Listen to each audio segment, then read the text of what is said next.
Good morning, Westeros! And welcome to our Morning Throners podcast. I'm Nelson.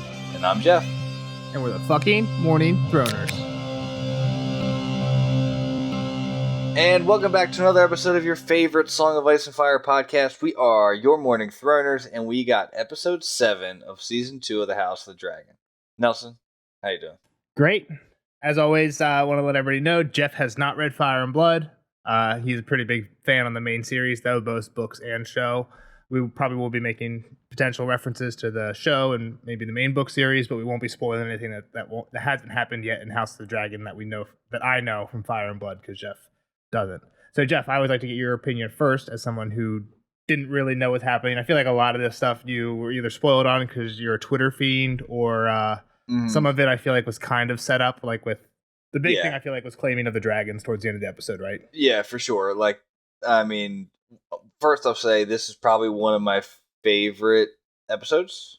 The second half was cool. I'll tell you, I feel like I want to remember to make us give us a rating because we didn't do it last week. I asked you right afterwards and I have them written down, but I kind of forget what happened in the first half of the episode because I'm just remembering the last scene, which was epic. The last scene was one of those cool ones for sure. Yeah. I mean, even just like, I love when they go to the camera shot of like the Smith running through the bottom, and it's like, you know, from the back of his point of view, and shit's just kind of flying around. Like, anytime that is the camera angle you get for a scene, you know it's gonna pop off. It didn't last very long, but yeah, it did give me vibes of like Jon Snow Battle of Bastards, like which is like the like over the shoulder, him running. You know, it's just like all green screens, him just, and they just do it all after the fact. Yeah, it wasn't that long, but I did get that vibe. It was cool. Super cool. Yeah, I mean, I took a bunch of notes. There was definitely some weird stuff. Like, Alicent just goes camping all episode. Yeah. I kind of liked it. I like camping, but, like, weird. I thought the River Run people thing was cool. I thought that was really sweet.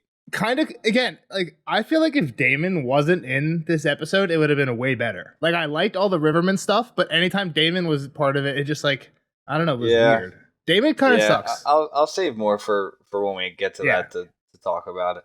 Well, let's just jump in, because it kind of starts off with the dragon stuff too, right? With Rhaenyra confronting Alan. Well, let's give the rating. Adam, sorry. Let's give the rating. I'm gonna say, I'm battling in my head because I thought the second half was pretty sweet. Like, is it sweeter than the Rook's Rest battle? Probably not. So I'm gonna go in with an 8.9. 8.9. 8.9. I don't think I'm that high. There was some weird stuff on it, I feel like. I feel like pretty much everything that happened in King's Landing was kind of weird. Yeah. I mean, definitely good. I'm gonna go a 7.9. Okay. You were a lot higher than me on last week's episode, though. And like, some of the stuff, like, I don't know, might just upset you because you have a vision of how things should go. There's things that, like, I just don't like as well. And there's also things I'm like, why the fuck are we wasting time doing this? But for sure, there's definitely things that I know I'm snobby on in this episode. Like, I think it makes a lot of sense the way they did it. Again, just kind of jumping in randomly with the whole Jace kind of being upset that we're just going to let anyone try. But in the books, it's his idea. So I kind of didn't like that because in the books, it's either his idea or like the dwarf fool mushroom is like the one who says the line that Mysaria says, look in the sheets and under the wood piles. Like, there's lowborn Targaryens pretty much is what they're saying there. But right. Yeah, so like I again, me just being snobby, I didn't like that Jace had a whole stink about it when, like, in the books the Maesters credit him with having this idea. So, but again, like, it kind of makes sense how they did it. So maybe I should get off my high horse on that. But yeah, let's just jump in. All right, yeah. So we get Adam and Rhaenyra on the beach. I thought it was a cool scene. I think we saw this in the trailer, probably, like the two dragons facing off, and it's cool because it's far enough away that you have no idea who the people are. You're talking about the season trailer. The season trailer, yeah, the very first trailer. You don't watch the trailers for the next episode, but I think this like a closer up scene where you do know who it is, because obviously we know because the last episode was in the last one. But you're right. I think in the trailer for the entire season was like a far shot of the dragon. You see the dragons, and you see the people, but you don't know who it is. Yeah. So yeah.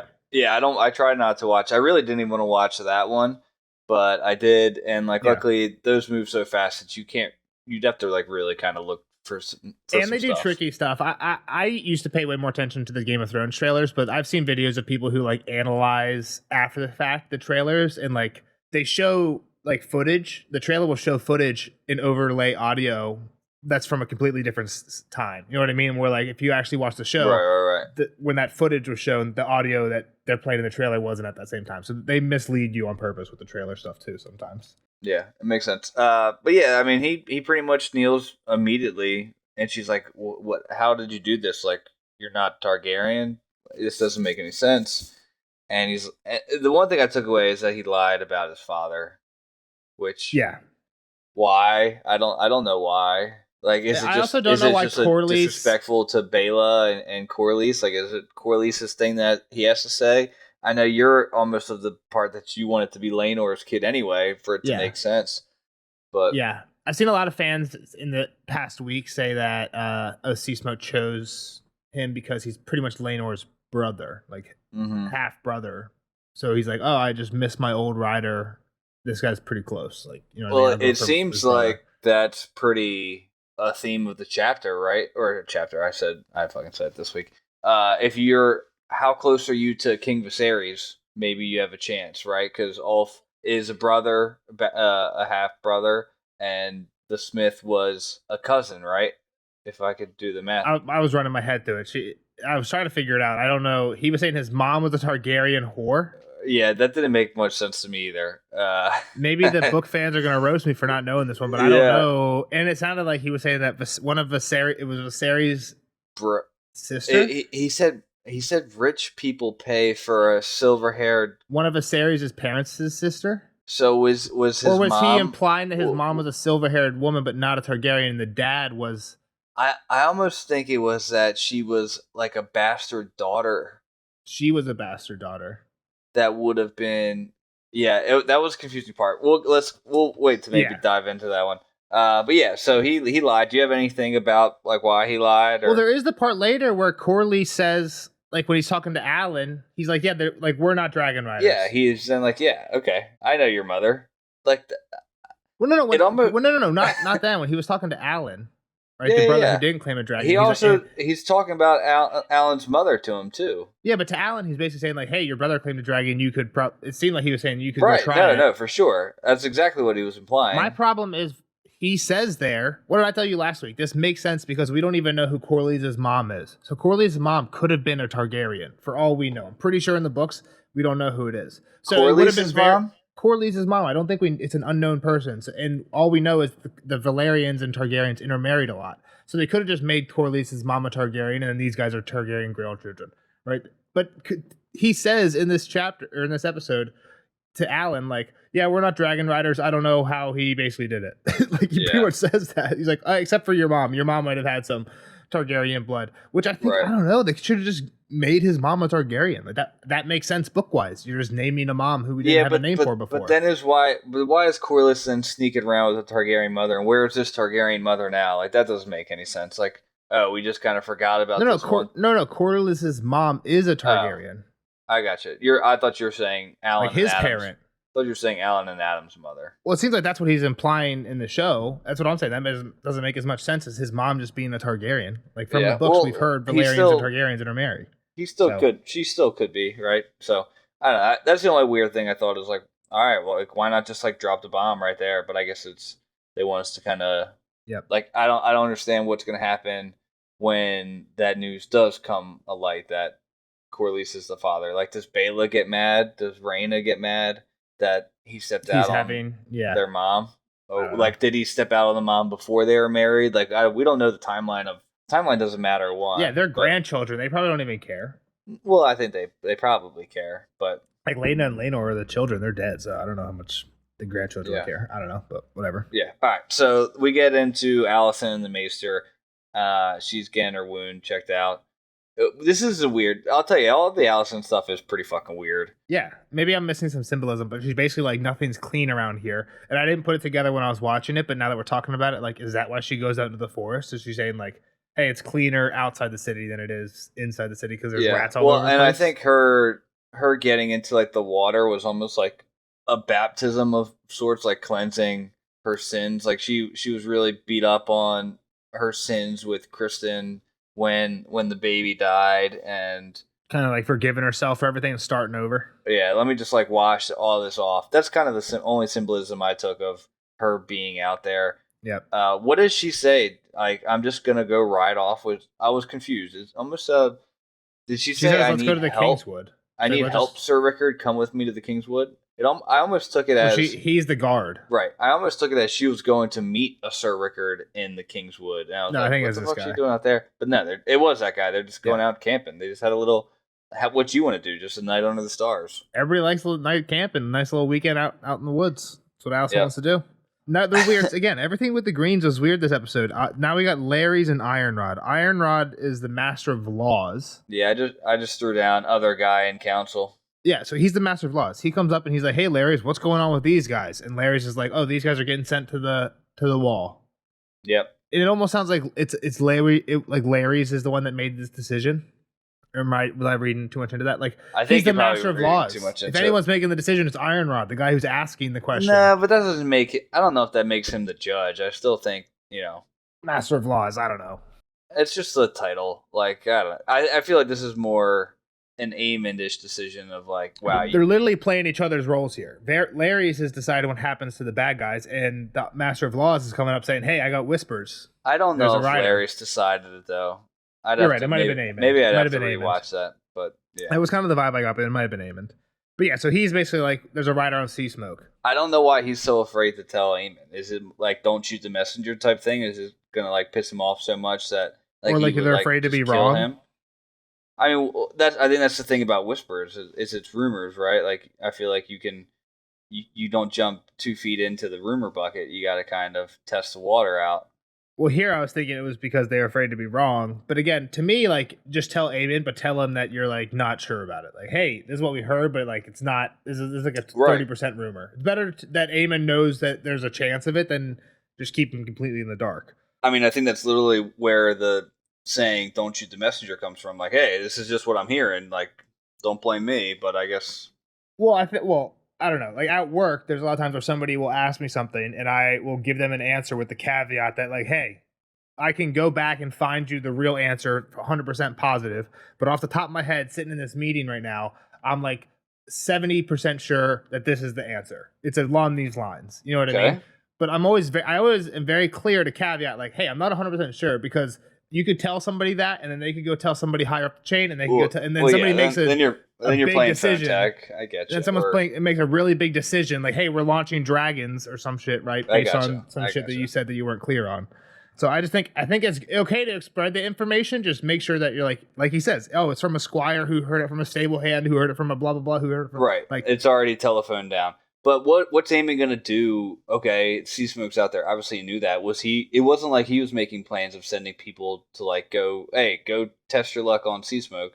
Well, I mean, if he knows that they're starting to lose the dragon advantage, which they kind of already have lost as soon as Sunfire went down, maybe he would start putting scorpions on the city walls. And then when Ulf accidentally goes on a joyride over the city, bang, Silverwing's down. You know what I mean? So like, if they would have told him, they had some scorpions, but they didn't even fire. No one even fired. They were ready. They said dragon in the sky, and someone was aiming. Okay. And no shots were fired.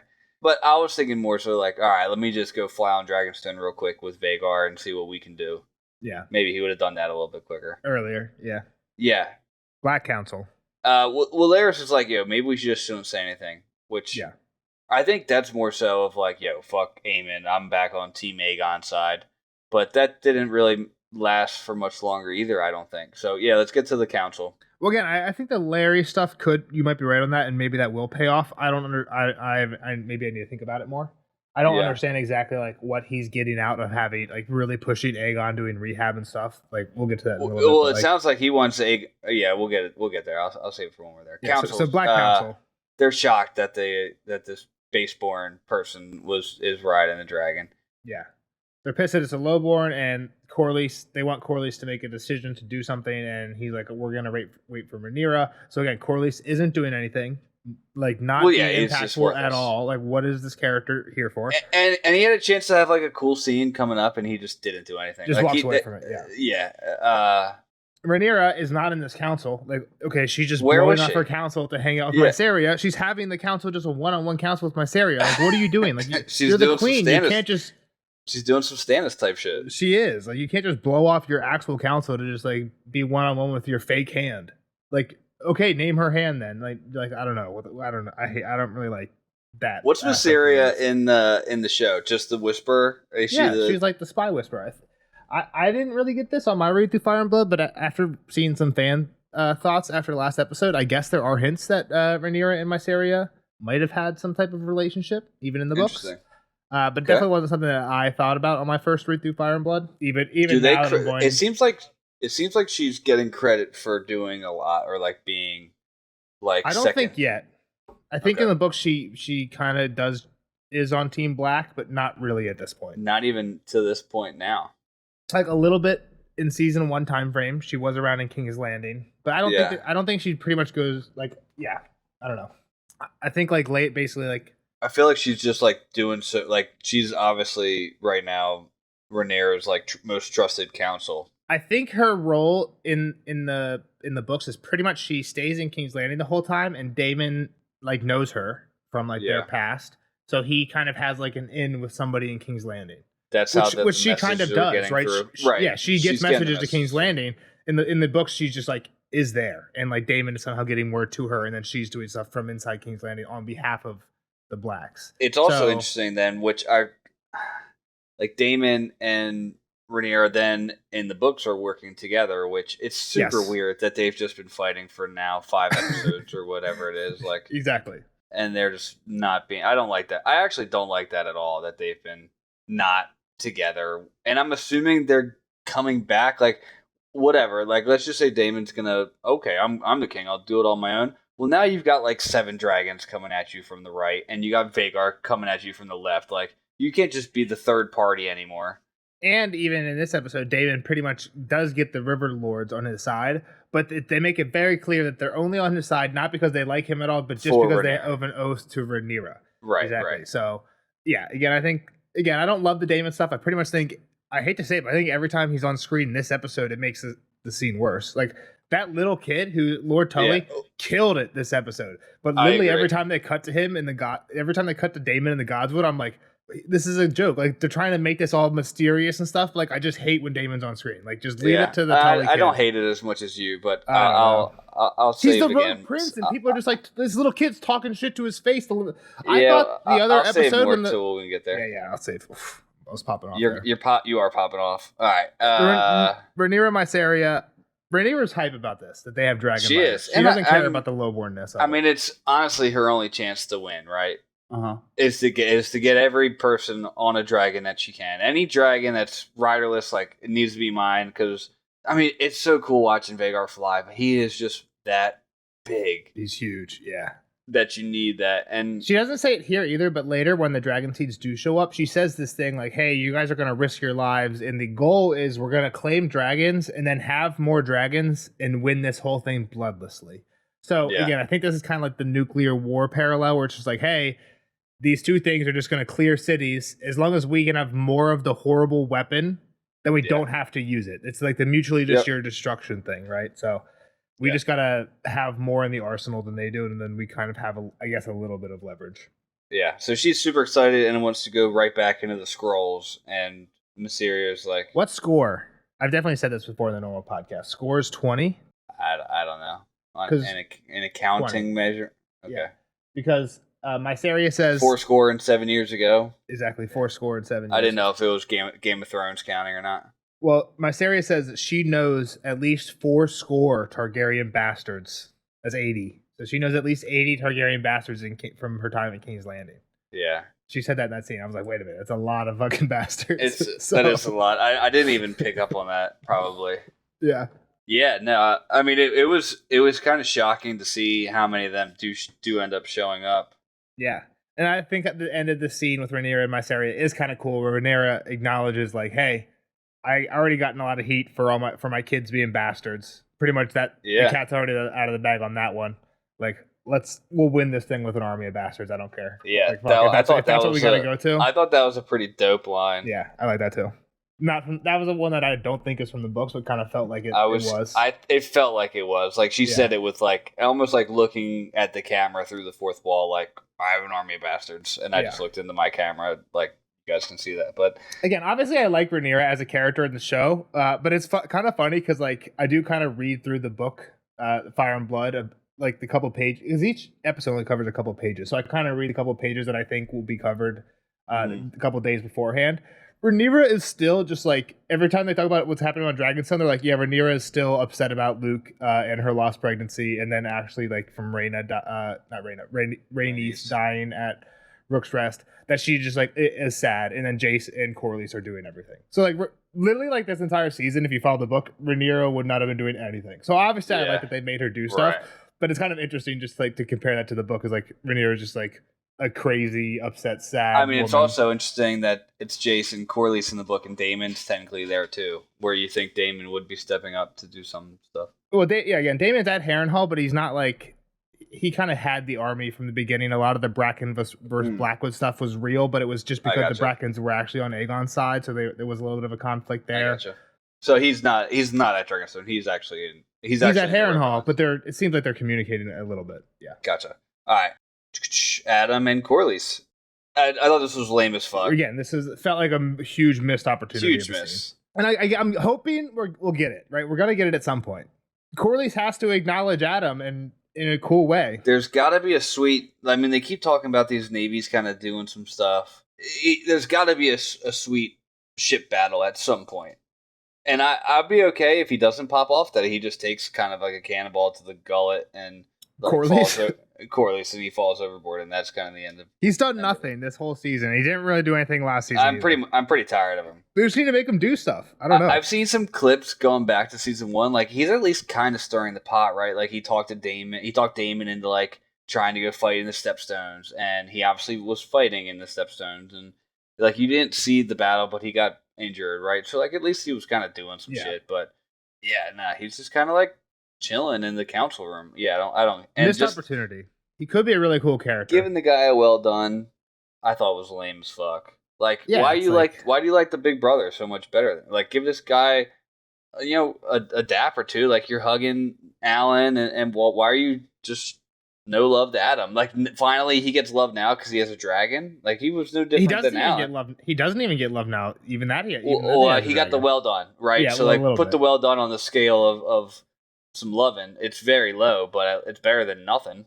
Where he was like tying rope in the previous one, and he was tying rope, and this guy's your first mate, right? Yeah. So like that's just it's some white hair. If you don't have white hair, Corlys doesn't fuck with you. That's it, straight up. Yeah. All right, next scene. Tully's arrive at Harrenhal, and we get some Damon. Yeah, so I'm not as mad at Damon. Like I understand what you're saying. Like you just want him to be like chopping up Oscar Tully. I thought Oscar was obviously the goat of the scene. I thought it was really cool. Not just this scene, but like I guess this scene when he's talking to Oscar is when I realized that other scene where the Riverlords just show up in the middle of the night and bitch him. Yeah. And he just like is like and leans against the mantle. Yeah. I thought that was a dream. I was like convinced that was a dream because there's no way Damon, known as the Rogue Prince, that's his like nickname in all of history, is just getting bitched by Riverlords like this. Like, well, the visions got to him. I don't know. And then he gets bitched by this kid like this. Like, it just doesn't make sense. Like, they're also time traveling. If they got to Harrenhal that one night just to bitch him out, like they all met up, like they had to been. Yeah, have the Riverlords just been hanging out here that whole time, and then like they all went home and then all came back. Right? How long would that have taken? Malister, the one guy with the blue with the white eagle, that guy's he's past Seaguard. He's near like the Iron Islands, past the Twins. Like, what are we talking about? He didn't come here and back and here and back. Like, I don't know. In the matter of a couple weeks. So yeah, they're definitely time traveling with the Riverlords, which I don't really. I've always told you timeline doesn't matter, and they're kind of making that apparent here. I almost just hope that like Damon, like, what would actually fix a lot of my problems with the season, and I know it wouldn't work for people who aren't book fans, but my other big problem is there's that dragon that Rhaena is like sussing out in the Vale that just like she keeps finding burned bones. What would really like make me really happy is if what we found out was that when Damon left Rhaenyra in like episode 2, real pissed off, really Caraxes just flew to the Vale. Damon fell off and hit his head, and he's been having dreams about being at Harrenhal this entire time, and it's all just a dream. And Caraxes is the dragon burning sheep up there, and Rhaena's going to find it and be like, oh, Damon, wake up. And Damon's going to wake up, and then it was all a dream. And there's actually no other dragon in the Vale. That would solve a lot of the problems with the stupid Damon stuff and the stupid dragon in the Vale stuff all at once. Obviously, they're not going to go down that route, but There's my wish for season episode 8. All right. So it's first off, it's just Oscar and Damon. Oscar's obviously pissed from the last time that they met and how he kind of just like shushed him away for being a little boy and wanted him to kill his grandpa. And now he's like, "Oh, I'm sorry for your loss." When the kid's like, "Dude, you literally told me to kill him last time." Like, kill him faster. And he's like, Damon tells him like, "Oh, good job," and he's like, "I didn't do anything. Like my grandpa just died." Damon just doesn't know how to behave. Right. And that's he gets bitched like, by the kid. Damon is kind of Damon to your point. Like I know he's not like slicing people up left and right if you like look at him the wrong way, but he doesn't really give a fuck about anybody else. Like there's no empathy in him. Yeah, he's kind of saying what he needs to say to get him on his side. You see it, but it's like I don't know. And as he's leaving, he's like, "Yo, all these lords hate you, so like good luck."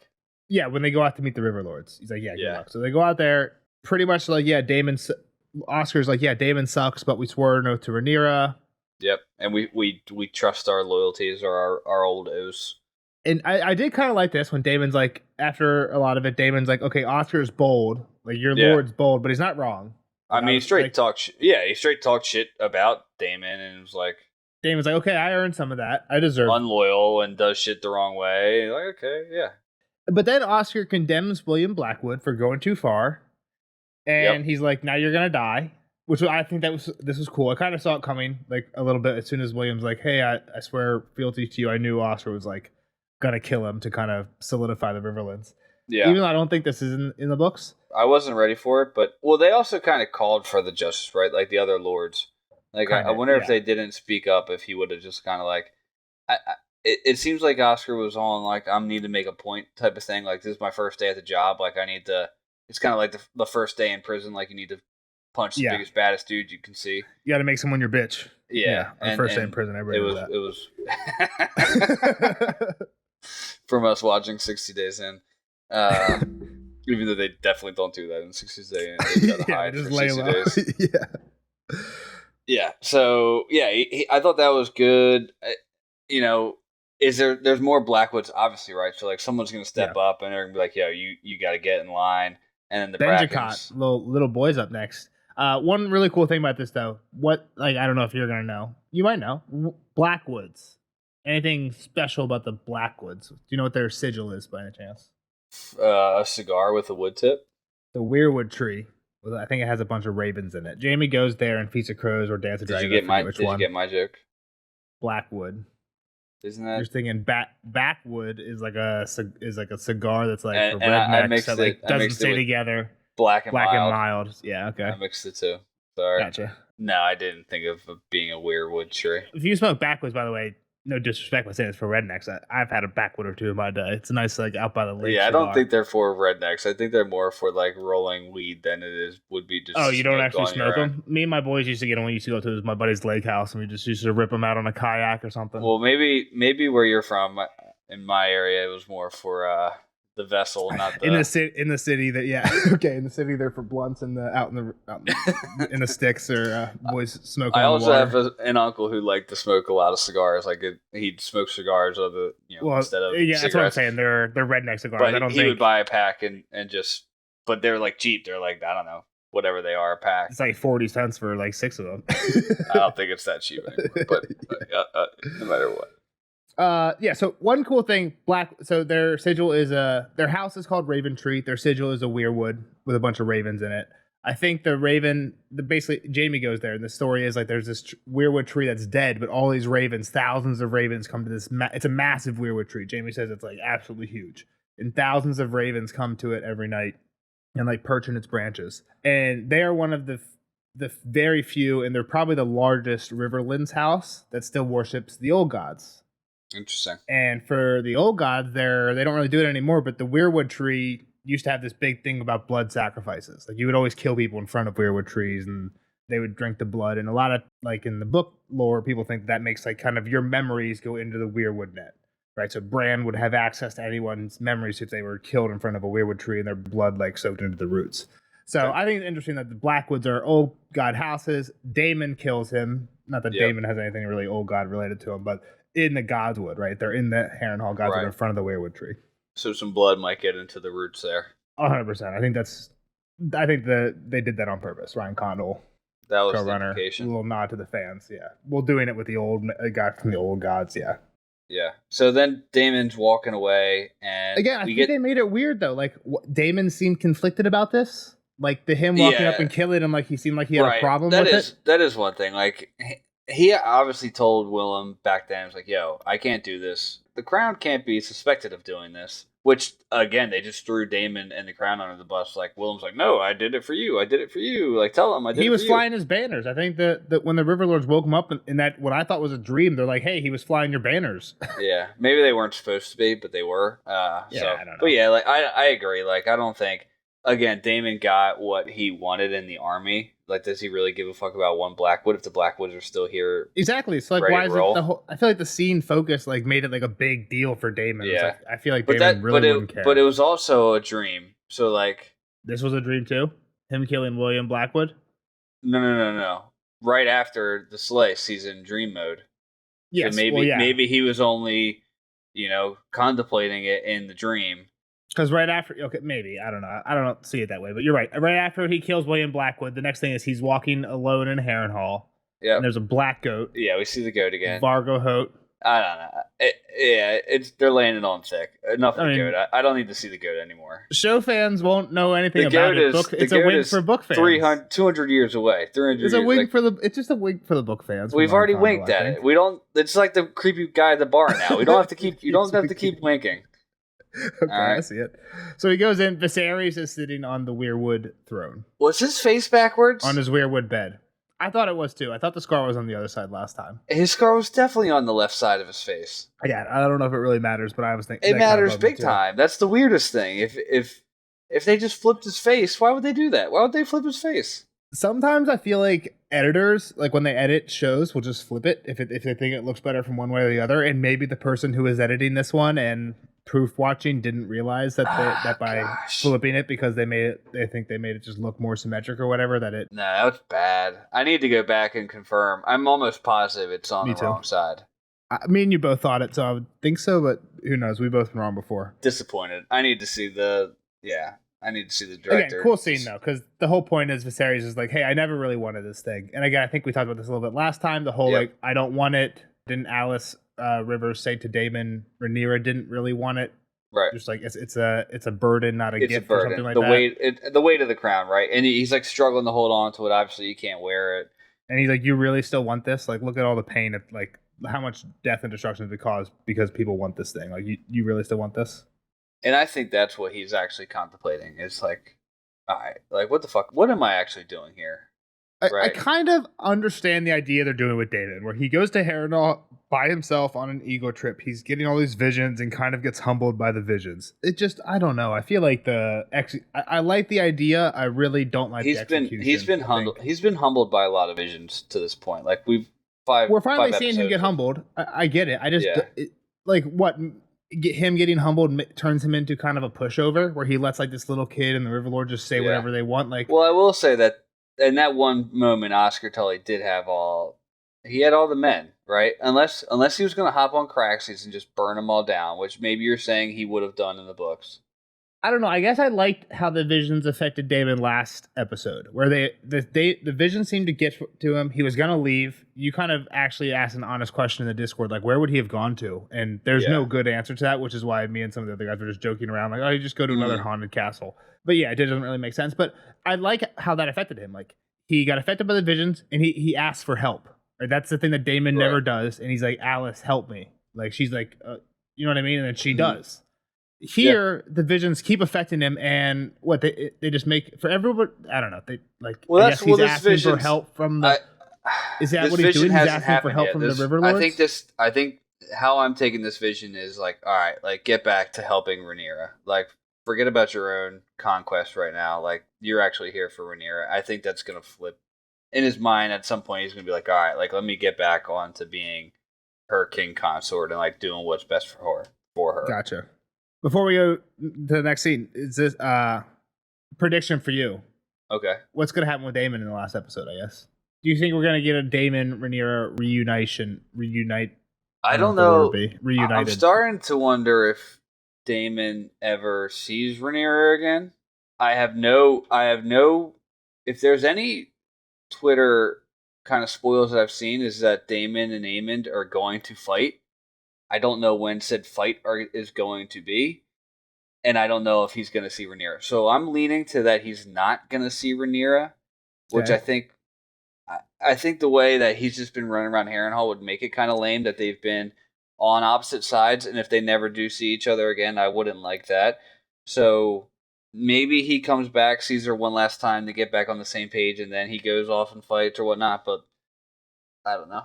I'm gonna lean right now that he's not gonna run into her. All right, Aegon and the Maester walking is the next scene. Yeah. Aegon doing PT. I'll preface this by saying I hate that Aegon's still alive. I've said that a couple times now. I hate that he's alive. I hate that he's healed this fast. I think that's complete bullshit. He doesn't even have burns on his face. He's already scarred. Yeah, I think they need to make it more clear that time has passed. I think in the books, by the time like we have people claiming the dragons on Dragonstone, it's been about 9 months to a year since things really hit. Maybe since like Luke's death. This seems like the next week. Like I don't care for how quick he's healed. I actually don't care that he's alive.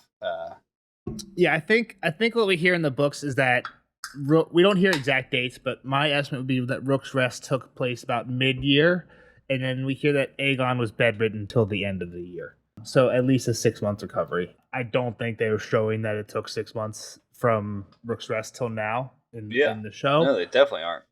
But whatever.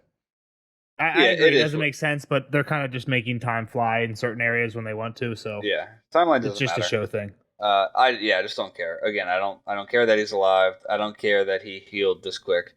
Larys walks in, and then he's basically like, "Yeah, Maester, like, all right, like keep it going, like, don't let him rest. Get him back First up off, in a couple hours." What is the Maester? I didn't notice. What are we using as like a cane here? Like it was like a multi-tube contraption, like. It snapped. I mean, my point is, let's use a real crutch here, Maester. We got a patient who is very damaged, and you're giving the guy a freaking toothpick to use as a cane. Like, give the guy a chance. Obviously, this whole scene gave big Viserys vibes, right? Like when he's like getting hobbled over to the bed, and like half of his face is gone. It's also weird. Like, I've read the books. I don't really like what they're doing with Larys. Larys is a more interesting character, I think, in the books. Again, we don't have firm answers, but like, for example, something I feel like it's been long enough that I can tell you now. Some people thought that Larys is cheese in the books. Okay. We have a person who like kind of knows the ins and outs. In the books, we hung all the rat catchers, but there's no confirmation that we actually got the rat catcher who was cheese, right? So it's possible that Larys pretended to be a rat catcher, helped get this guy blood in, they did the thing, and then Larys goes back to kind of Varys style, right? Varys pretends to be Rugen, the jailer, and then goes back to being Varys. So people thought Larys was cheese in the same kind of way. Again, there's no real confirmation either way, and it's not even hinted at by any of the sources, but just because he seems to be very mysterious, he doesn't seem nearly as mysterious in the show.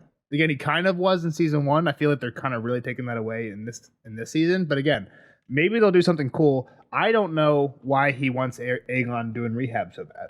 Yeah, well, that's the one thing is like, why is he pushing Aegon so hard when the Maester's like, look, he might not, like, this could kill him type of thing, and he's like, yeah, I know that.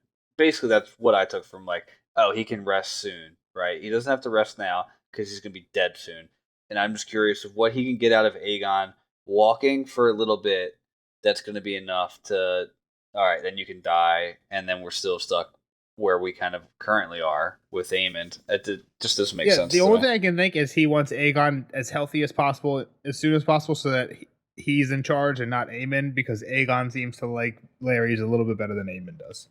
Yeah. But that seems like a very base level motivation, and to me, Larys is supposed to be this like crazy, sneaky character, and I hope there's something more going on there. But yeah, who knows? Yeah. All right, Alan and Corlys again. Pretty stupid scene. Yeah, he's sending him for more ships and outside of King's Landing. I think this ends up being that we're going to collect dragon seeds, right? Alan seems to be the one leading that effort of collecting people. But yeah, this is. But that wasn't even like given yet. That command wasn't even given yet. I don't think. Well, he says, hey, you're going to get fishing vessels and go keep them offshore of King's Landing. Okay. And I didn't know really what that was for, but I'm guessing it was in preparation for, then we're going to load them up with these dragon seeds later on. talk of his mother, we kind of talked about that, and then we mentioned that he didn't want to be a rider at all. He says Salton Sea. Corley seems kind of proud about this, kind of like, and again, who else said this? I mean, Bela shit on him for it. I think I did have two. I mean, this one isn't confirmed yet. I think I said the Smith was going to be a dragon rider. I think that was kind of like force fed to me. I don't know. I feel like you kind of pulled that one out at the very end just because you remembered he had silver hair. He has silver hair. Yeah. The other one, Ulf, was more force fed because he gave his whole like, oh, I'm a Targaryen, like whole potential backstory, right? Yeah, I'm trying to think. Alan's going to be there, which I think him basically saying salt and smoke or whatever the fuck it is, salt and sea, is like, okay, like that, like he just got like super pumped up, like, oh, I got a son that wants to be a sailor.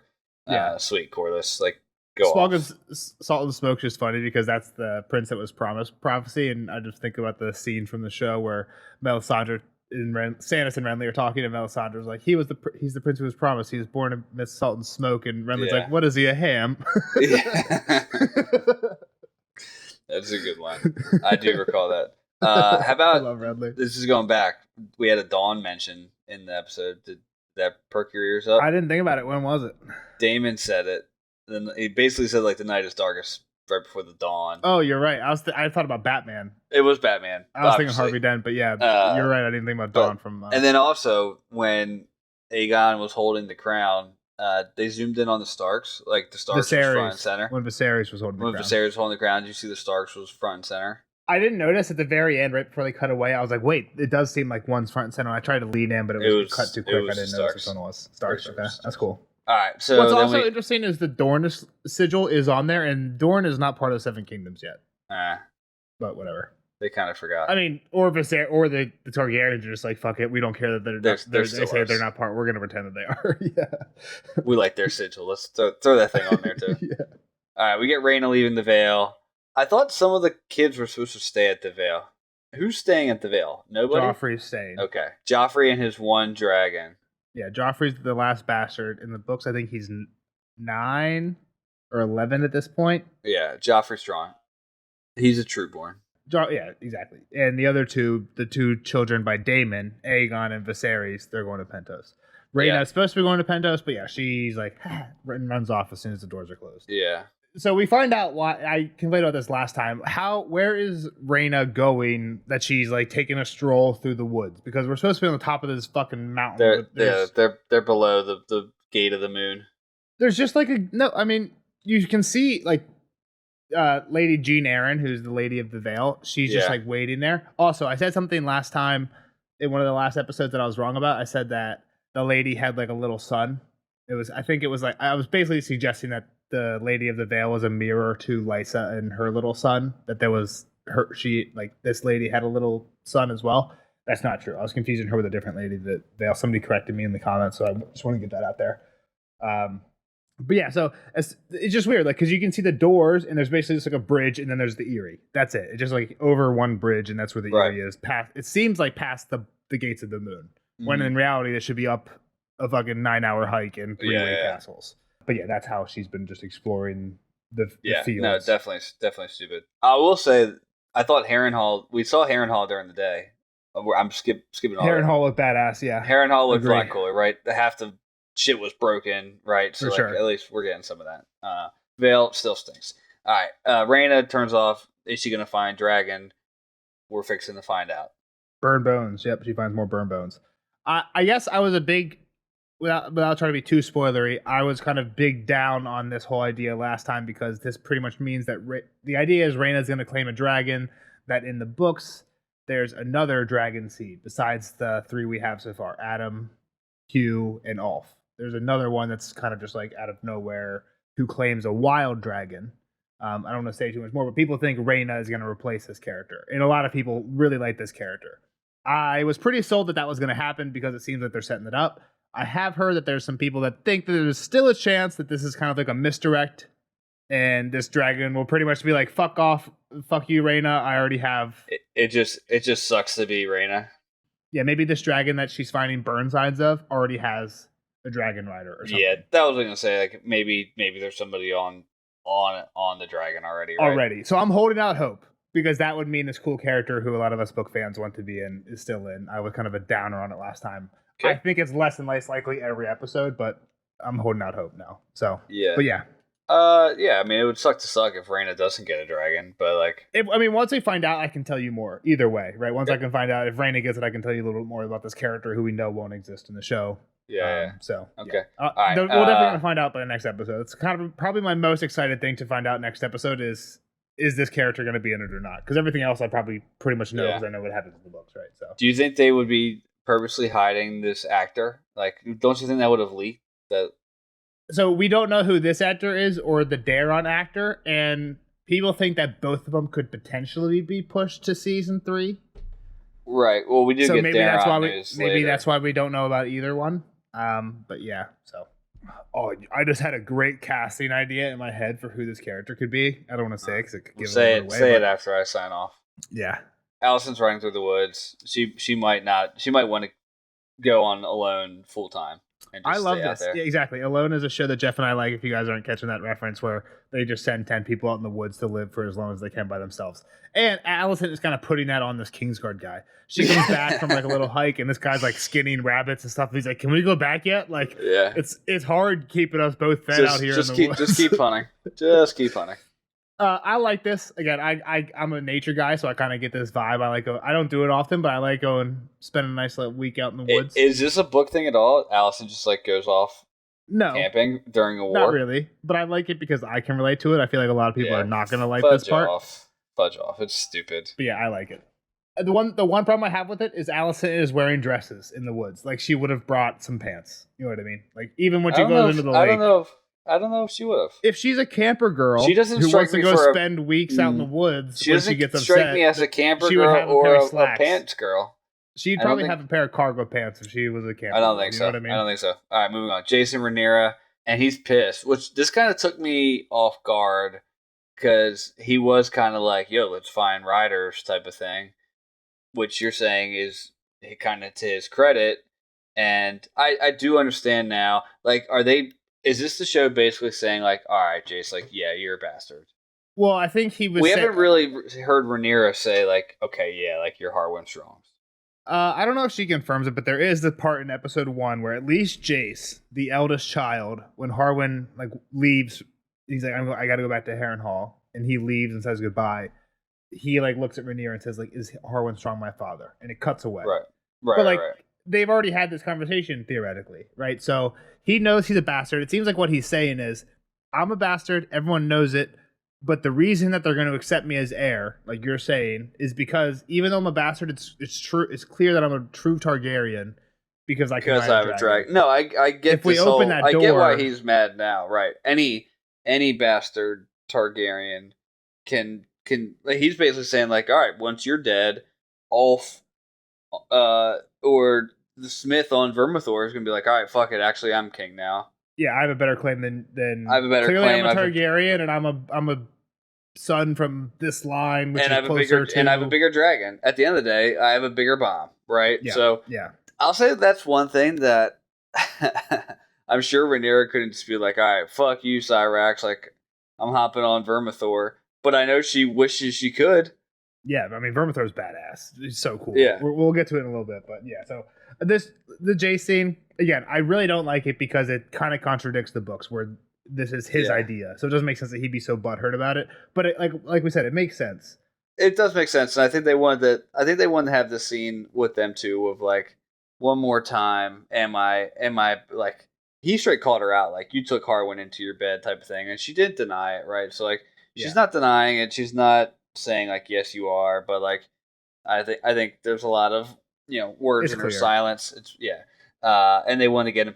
Do you think they're telling him to like pucker his lips, him and Aemon, or is that just like, I think it's a little bit more Aemon, just how his face goes. His face is puckered, right? And like Jace is always walking around. I didn't notice it with Jace. You haven't seen the memes of them two getting made fun of for being fucking Ellen Wilson and Ben Stiller. Yeah, they're super pouty. And I think it's the face in whatever that, I've never actually seen the movie, but when they're fucking models in space or whatever. Yeah, I've never seen the movie either. I know what you're talking about.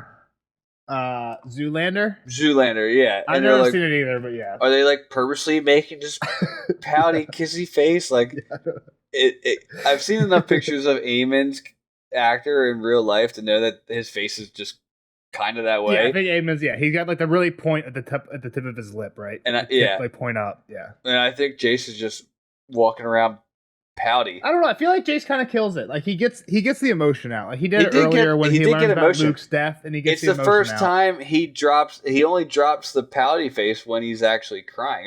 Like if he's mad, pouty face. If he's like thinking, pouty face. I don't know. I haven't noticed it, but yeah. Yeah. Well, you're not looking. All right. Mysaria hands off a letter to Alan. Alan. They get to work. I like this. Yeah. Alan hands it off to Fish Guy. Is this when we get the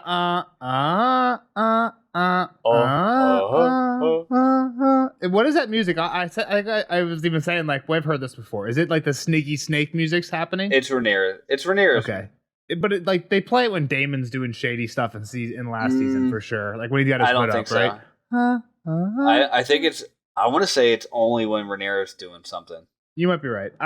For me, it gives me like little sneaky vibes. So in my mind, it's Rhaenyra's song, and I said that in the Discord. Like, oh, the soundtrack popped off, and I was like, that's the cool song because like Rhaenyra's it kind of gives you some goosebumps. Yeah. I mean, I get why they didn't replace the Game of Thrones song for the intro because it's so iconic. But like the composer, and do you know the guy? You know the guy's name? No, Phil Collins. No, I have no idea. I know his name, but it's a hard one to say. It's Rajim Djawadi or something like that. There's a lot of I's and I think there's a W in there somewhere. But like the guy he kills it. But I mean, it's a risk to go away from such an iconic song. But like they cooked up this Rhaenyra song slaps. Like that could be the intro song. The Rhaenyra song could cook up some more stuff for sure. Yeah. And you could even add a little bit more to it. Like the Rhaenyra song only ever goes for like 10 seconds, 15 seconds, maybe. Like you give us some symbols, or well, I'm just kidding with the symbols, but you bring some more stuff in. All right, so the message gets to the maid, and then she just goes out and about looking for bastards till we get the. Well, some of them were brown haired. Some of them, mostly. I realized I was like at first I was like, what are they doing? Even Ulf is like gray haired. Ulf isn't even sure. A lot of people speculated that what would be happening here would be, especially because Rhaenyra's servant, who they sent to King's Landing, hooked up with the girl who got raped by Aegon. Right. A lot of people were thinking that what they would be doing would be spreading word that Aegon sucks and he rapes people to kind of get the small folk against him. So when Rhaenyra, when Mysaria was basically like, hey, go send this letter and stuff started happening, I wasn't quite sure that they were going after like sending the search for dragon seeds. Because in the books, they kind of just open it up to people on Dragonstone, and Ulf and Hugh are both people on Dragonstone. So all season long, I've kind of been thinking, like, how are they going to get out of here? I thought there would be some type of riot that would make people in King's Landing upset and want to leave. I mean, they did escape very easily from a spot that had the gates closed. Exactly. And they theoretically have been trying to escape for a while, but I guess you needed the boats to pick you up. But so, yeah, I wasn't quite sure what they were doing right away. But, yeah, I kept seeing, like, they pretty much kept running up to people with white hair and tapping them on the shoulder and be like, whisper, whisper, whisper, white hair, whisper, whisper, whisper. So, yeah, they're looking for dragon seeds. I mean, it also implies that only the Targaryens have. You can only be a Targaryen if you have white hair, or you're old. Yeah, or you're old and you're about to get burned to hell. All right, so yeah, Ulf is in the bar and his buddy brings him the news that like, hey, they're looking for bastard Targaryens. Like, this is you. Like, it's your time to shine. You know, your number got called, and he's afraid. Also, yeah, I might have just been saying that to get free drinks. I don't actually know. Like, there's no Ancestry.com. Yeah, like you always say there's no photo ID. There's no Ancestry.com. You don't really ever know who your dad was. You always know who your mom was. Yeah, so then he's afraid, and then he's like, all right, like, fuck it, I'll go. And then we get the Smith and his wife, and we get his very confusing mom's backstory. Is his daughter dead? First off, let me get on his daughter's dead. She couldn't keep... He said, I couldn't keep her alive. Yeah. So I thought what I have for his parentage... And I don't think we get it at all in the books. But what he says here is his mom says that her brother's boys, he's no worse than his brother's boys. He's no different than his brother's boys. Her brother's boys. Her brothers. Yeah. And then he says Viserys and Damon. So if Damon are her brother's boys, that means that she is a sister to Viserys' dad. Viserys' dad is Balon. This is what I'm going to say, is that Balon had his mom with a whore, would be my guess. That became Hugh. What's this guy's name? What's Smith's name? Hugh. Became Smith's mom. So again, I'll have to. I might be totally wrong about this. I don't want to speak too much on it because maybe there's something I'm forgetting. The only Targaryen whore I remember is, and you might remember a little bit about this too. Do you remember when Arya's in Bravos? There's like a black, I think it's called the Black Swan. She's like this like famous courtesan whore woman. I think what her great grandmother was a Targaryen whore or something like that. So maybe that's who they're talking about. But again, like I'm kind of I'm stretching now. I'm not 100% on any of this, so it doesn't really matter. I'll have to do some looking up and circle back on this one next week. But They get out of there. They get on the boats. He's basically like, I'm in on this now, to his wife. She just wants to get out and be safe. But he's like, I'm gonna go get a dragon. Next scene, Alicent is in a lake. Yep, she takes a dip. Again, I said I think she's washing off what she did. You know, she's washing off what she feels bad about and rebirth. Whether that's like to go back and like go be like a bitch again or whatever. I don't know. Is she washing off Kristen? Who knows what she's doing. Yeah, I think this. A lot of people are not going to like this. I think it all depends on kind of what happens in the next episode. That they could make this make sense, or it could just be a nothing burger. So we'll see. Yeah, I guess they didn't want to go a whole episode without showing her, so they were like, "Hey, what can we have Alicent do? Let's go have her jump." Did we say it at the beginning too? Like the Maester's, she has a cut on her arm. She had the cut from the. It matches Rhaenyra's cut, right? Because Alicent cut Rhaenyra on the arm with the dagger last season. I don't know if that really matters, but I bet you that matches her cut. Maybe they're matching scars now. They can compare scars later. Yeah. They can look at it and think about each other. Or it's like a metaphorical. We've both been scarred by this conflict. Let's let bygones be bygones type thing. I don't know. Yeah. All right. So Rhaenyra watches the bastards all come ashore, and the dragon trainers are pissed. Yeah, dragon seeds are on Dragonstone. Rhaenyra's watching it, and the tamers yell at bitch out Rhaenyra and High Valyrian. Like, they're not dragon lords. This isn't what we do. We will have no part in it. And they fuck off, and Rhaenyra's like, whatever, we'll do it without you. Yeah, that's interesting. Is that book accurate? No, not really. They don't say either way.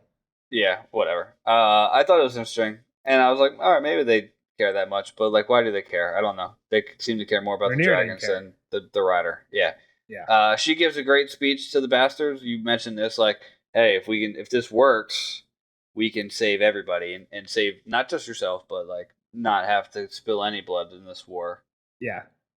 It did feel a little bit like the Lord Farquaad from Shrek's speech, though, where he's like, some of you may die, but that is a risk I'm willing to take. Yeah. Where she's just literally like, some of you aren't going to make it out of this. Whatever. It's a very good comparison right there. I didn't even think about that. I mean, I love Shrek, so yeah. And it's one of the things, dude. Have you definitely seen the memes? They compare House of the Dragon to Shrek all the time with like the people, the dragon plot. This has to go on there. Some of you may die. That is a risk I'm willing to take. This has to get on there. Recently added to Netflix, I believe, too, if you haven't seen Shrek. Oh my god, such a great movie. Yeah. That's one of the movies, I don't know if me and my brother were kids, we had bunk beds. We had a TV in our room. And every time we go to bed, our parents would like let us put on a movie. And Shrek like was it? For probably a good 5 years, it was either Shrek or Dodgeball. So I think I could probably quote both those movies the whole way through. Two Star Wars friends off on a whirlwind big city adventure. I love it. So she finishes the speech with like, all right, so we have Vermithor. He's big. He's the Bronze Fury. Let's go see him. Let's go meet him. And he is badass. I love that like half of his he's got a million teeth. They're cool as shit. And two of them like stick out outside his mouth, right? Yeah. And then I think the left side of his horns are broken. I didn't notice that, but he has like a bunch of weird horns on his head too. Yeah, I think maybe the left side main one is kind of like snapped in half in a spot. He's awesome. I like how the big dragons too, like Vhagar has it real bad, but Vermithor is starting to get it, like that little turkey neck sag. Little double chin, yeah. Like, oh, they're up there in age. But yeah, Vermithor is badass. I like that Rhaenyra calls him. For a second, I was like, damn, is Rhaenyra about to just claim Vermithor here? Like, the way she touched him. I was like, damn, she's about to just say, like, all right, fuck all you. Like, I'm taking both It was these dragons. I liked when Rhaenyra touched him. It was kind of like I'm a real Targaryen. Yeah, Like this let's is easy see- for me. let's see who else Like can good do it. luck. Yeah, good luck to the rest of you guys. Yeah, I love that she just kind of. I thought she was gonna bail and just completely bail and not watch. Like I started writing the notes, like, damn, she just walked out. She walked out and guards. Like she did come up and Blocked I them agree. in. I didn't think she was gonna watch it all. She came and watched from the balcony. But the Yeah. guard, there was like guards that was like, okay, nope, Yeah. you guys signed up. You're not allowed. Like you're Yeah, in it you're, now. You're locked in Like, it, which is crazy. It kind of gives to like a damn, like Rhaenyra, that was a little ruthless. Like you didn't even give him a chance to say no or have a second thought. It's cool because they call this event the sowing of the seeds or the red sowing in the books, where like all the dragon seeds are pretty much allowed to try and claim dragons. I didn't never take it as like a one event thing. I kind of took it as like a hey, the word's out there. If you want, you're allowed to just walk in and open tryouts. Not like a all at once. Did they sign a contract like, hey, if this works, like you're on my side? Like, was she worried at all? Like they would just like take this dragon and like That's a good point. Go She should have gone go through to that the other first. side, or yeah. Yeah, she should have gone through that first. Like time isn't that much of the essence that we can't do a little paperwork first. She is the one giving them the chance to like change their lives. So she goes off, and Vermithor just pops off, and I feel bad. The one guy who kind of looked forward, like he had a one side like droopy eye, kind of looked Quasimodo-ish. Yeah, And you're like, all right, like you stepped up, like go for it, and then boom, like no good, burned. I was trying to count bodies. I was like 5 burned, and then like it just got so out of hand so quick. I was like, okay, Yeah. we'll just go with the numbers from the book. In the book, they say 16 dead and 3 times that number, so 48 burned, but alive. Yeah, I think it's probably maybe close. Probably maybe even more dead. They're including Stefan Darklin, the Kingsguard who died last episode in that. So Yeah. I think we're probably over that in the show. But cool scene. Vermithor just kills everybody. Again, it seems like it's more about like a 1-by-1 trial, and they like get roasted 1-by-1 in the books until like. But yeah, he took a bunch out in one shot. Again, I like how they're combining the dragon chooses the rider from last episode, where he pretty much just swoops down and is like, "Hey, Adam of Hull, you're my guy." Yeah, and this like Ulf got chose. Some of them they'll say no to. Ulf got well. Silverwing, they do say in the book Silverwing is like the easiest to tame. Like if you're not too sure about taming a dragon, that's who you would go for because like she's the most docile. So I think it's cool how it looks really threatening, but then she just like boop boop boop. Yeah. Like who knows? Maybe the first person to show up down there would have got chosen because Ulf seemed pretty timid. Yeah. Ulf was like he kind of accepted his death with his closed eyes, but so I'll say Ulf fell off, and you're like, oh shit. Like, for a second, I was like, damn, Ulf died. I'm wrong. Ulf isn't. But then I was like, all right, he's back up. He's running around. Gets a torch. He gets Silverwing. Yep. We kind of follow Hugh around, and he's, like, trying to run and hide. And, like, maybe... I thought it was cool that I think the match happened when he was like, all right, take me, not the girl, right? And I'm not afraid of you. Like, do what you must. And Vermithor's like, all right, cool, that was badass. Like, I'm finally looking for someone to, like... Yeah, I was looking for someone with some balls. Yeah, exactly. Yeah. Other than that scene, it's just, like, a dope scene to watch. Like, the camera angles were cool. The fact that, like, people were, like, burning on fire to, like, give you the light for the scene down below. Rhaenyra just when Hugh's touching Vermithor, Rhaenyra is, like, you can see her standing on top of the hill, kind of like Scar in The Lion King, right? Like, yeah, she forgot that she just had 25 people get murdered. Yeah, she ain't worried about that. She's fired up, exactly. I in my notes I put Rhaenyra height. Yep. Did it look like she had a little tear in her eye, or you think that was just like sweat from the heat? I didn't notice. Look at her right eye. She might have been teary eyed, which kind of gave me the thought of like, damn, like is she a little bit afraid? Maybe that this dude will like, did she just screw Jace over? Was my thought. Like, is she crying because she just screwed Jace over? Or is she afraid that at one point this dude that just got the second biggest dragon in the world might just be like, all right, I'm actually taking over Dragonstone, like, fight me. Yeah. But they don't know. See, this is the other thing is like, I guess, what do you want to get into? Do you want to get into more or just keep going? I was going to go to the next scene, but if I can keep talking about it. Well, it kind of all I can't really say much without spoiling, so I'm kind of just letting you cook. So right now. Let's just the next one is Ulf running through. He steps on an egg thing. I don't know if he actually wasted an egg or not. I would think not because they're pretty hard, right? Yeah, I would think so too, but I'm not sure. It kind of looked like the sack that holds the eggs that he stepped in, and he tries to run for Silverwing. I think Silverwing's the coolest looking dragon. Silverwing's cool. It looks a little bit too much like sea smoke, like a big sea smoke. Like when they cut to King's Nah, I Landing. disagree. I think they have a different shaped face. Sure, but when they cut to King's Landing, did you know who that was right away? No, but I she didn't know also if it was Silverwing or Sea Smoke. It was between the Silverwing two. looked blackish in the cave. Yeah. Maybe I'll have to watch it again to see kind of what color Well, she there was was flying around. when Olaf's down in the cave. There's like a big kind of beam of light that he like walks into, and I don't know if did you notice the first cut of him like walking down there when he's like tripping over stuff. Silverwing's curled up in the back. Did you notice that? Yes, I did. I did see that. I saw that. Okay. And I kind of giggled. Like, damn, I thought he was gonna like walk right up her wing almost. Well, like obviously I know that Olaf gets Silverwing, so I was looking for it, so I was wondering if you noticed that. But like she blended in Silverwing. I'm calling her she. She seemed to like be pretty dark gray, blend in with the rocks. Yeah. And he was like in a beam of light. I thought when Silverwing walked up, like her wings would like shine. Yeah. But like not really. That she just kind of like dark It didn't gray. that much. Yeah. I mean, she looks. I agree. Her face looks cool, kind of like Vermithor's, but like not quite as horny, but like a little bit, like kind of the same type of. I think the horns kind of like flowed with the.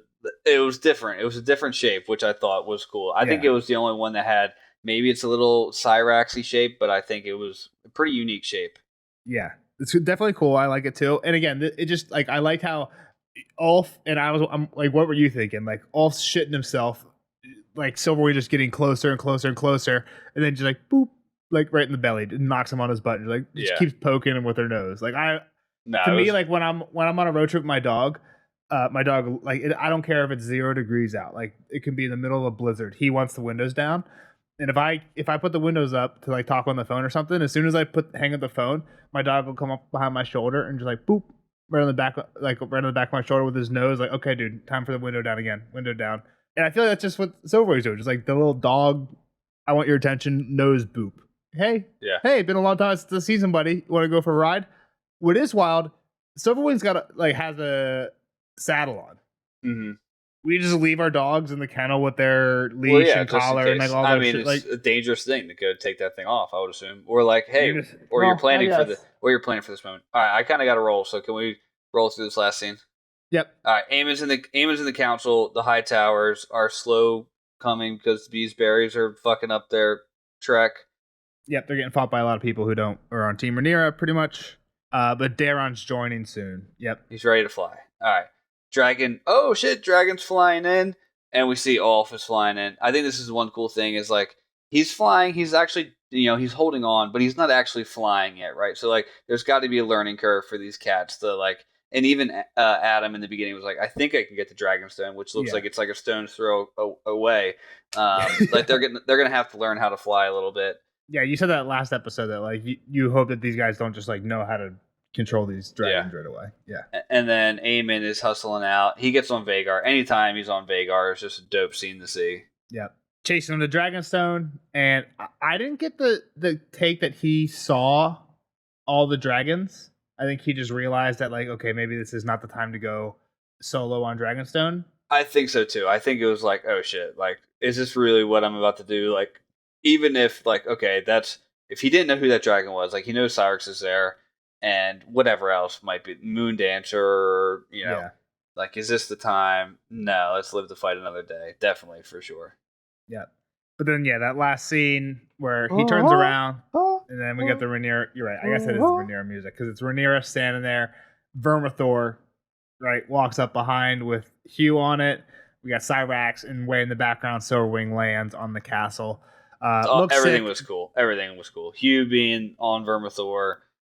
Him landing on top of Dragonstone and Rhaenyra being there with Cyrax. It was all sweet. The only thing cooler would have been like Caraxes like worming his way through, but I guess we'll see. Or if Dragonstone was actually made of dragons. Yeah, like if there was actually like all a bunch of stone dragons and Silverwing was just like an extra dragon, that would have been cool. But yeah, you can't complain. It was the ending was dope for sure. Yeah. So season finale next week. Yeah, it's weird. There's pretty much two things that I want to happen, and I don't think we have enough time for them to both happen in the same episode, so I wonder how they're going to end it. But yeah, I do know the next episode's a long one. I think it's like hour 15. This was an hour 7, I think. Next one's an hour 15. So yeah, long one. There you go. Any predictions for you? Say goodbye? I just can't keep saying that they're gonna have a battle over the God's Eye. At some point, they're gonna do it, right? So I'm gonna stick to it. The battle over the God's Eye.